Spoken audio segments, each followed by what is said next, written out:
দেখা যাচ্ছে যে খুব জটিল হয়ে যাচ্ছে। একটা সার্কিটের মধ্যে এতগুলো মডুলেটরকে হাউস করানো বা একসাথে এই এতগুলো মডুলেটরকে ফাংশন করানো, এটা খুব টেকনিক্যালি একদম ডিফিকাল্ট একটা সিচুয়েশন তৈরি হচ্ছে। এটা গেল একটা প্রবলেম। আরেকটা প্রবলেম কি, মাল্টি এরিয়া কমিউনিকেশন করতে গেলে তখন দেখা যাচ্ছে যে আমরা জানি যে একটা এরিয়া থেকে আরেকটা এরিয়ার মধ্যে একটা ব্যান্ড গ্যাপ প্রয়োজন হয়। কি প্রয়োজন হয়? একটা ব্যান্ড গ্যাপ। এই যে একটা ব্যান্ড গ্যাপ প্রয়োজন হয়, একটা এরিয়া যেখানে শেষ হবে সাথে সাথেই আরেকটা এরিয়া শুরু করা যায় না। একটা এরিয়া এখানে শেষ হবে, আমি এখান থেকে আরেকটা এরিয়া শুরু করবো, এটা করা যাবে না। কেন করা যাবে না? কারণ হলো যে আমি চাইলাম যে আমার সিগন্যালটা এখানে এসে শেষ হয়ে যাবে, আলটিমেটলি আমি কোনো সার্কিট তৈরি করা যায় না যে সার্কিটটা একটু হঠাৎ করে সেখানে শেষ হয়ে যাবে, তেমন হয় না। হয় না, কখনোই তৈরি করা যায় না। আমি চাইলাম যে এখানে এসে জিরো হয়ে যাবে। ব্রিজ রেকটিফায়ার আছে দেখেছি, অ্যাকুরেট হয় না। তৈরি করা যায় না যে ডিভাইস জাস্ট এখানেই শুরু করবে আর এখানে এসেই শেষ হবে, এর বাইরে সে ছড়াবে না।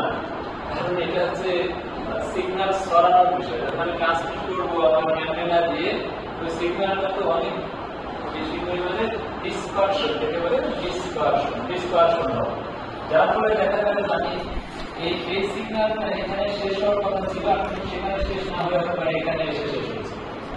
ঠিক আছে, যার ফলে আমাদের আবার এই সিগন্যালটা শুরু করবো, এটা আসলে কি এখানেই শুরু হচ্ছে, ওই পয়েন্ট থেকে শুরু হতে পারে, সেটাও হয় না, সেটাও একটা প্রবলেম। যার ফলে কি হয়, একটা ব্যান্ড গ্যাপ তৈরি হয়। একটা সিগন্যাল একটা ক্যারিয়ার যেখানে শেষ হচ্ছে আর একটা ক্যারিয়ার শুরুর মাঝে একটা ব্যান্ড গ্যাপ প্রয়োজন হবে।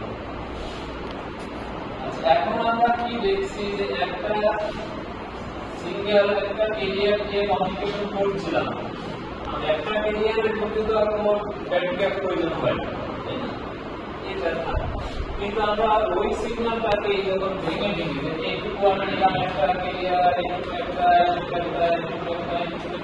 ছোট ছোট ক্যারিয়ার যখন আমি তৈরি করতেছি, এইটা আসলে এইটা কোনটা, এইটা আসলে ওটাকে রিপ্লেস করতেছি আমরা এই ধরনের সাব ক্যারিয়ার দিয়ে বা সাব চ্যানেল। সেক্ষেত্রে তোমরা বলছি সাব চ্যানেল। এটা একটা চ্যানেল ছিল, এটাকে আমরা ভেঙে ভেঙে সাব চ্যানেল তৈরি করেছি, আর প্রত্যেকটি সাব চ্যানেলের মাঝে আমার একটা করে ব্যান্ড গ্যাপ প্রয়োজন হচ্ছে। তাহলে আলটিমেটলি আমার রিসোর্স কিন্তু কমে যাচ্ছে। ঠিক আছে, রিসোর্স কি হচ্ছে, কমে যাচ্ছে। এখানে যতখানি ব্যান্ডউইথ আমি ব্যবহার করতে পারতেছিলাম, এখানে কিন্তু এখানে একটা ফ্রিকোয়েন্সি লস হচ্ছে, এই ফ্রিকোয়েন্সিটুকু আমার লস হচ্ছে, এখানে একটা ফ্রিকোয়েন্সি, এটা তো কোনো কাজে আসছে না, বাট রাখতে হচ্ছে আমাকে, আমার টেকনিক্যাল প্রয়োজনে রাখতে হচ্ছে, এই ফ্রিকোয়েন্সিগুলো বড় বড় রাখতে হচ্ছে।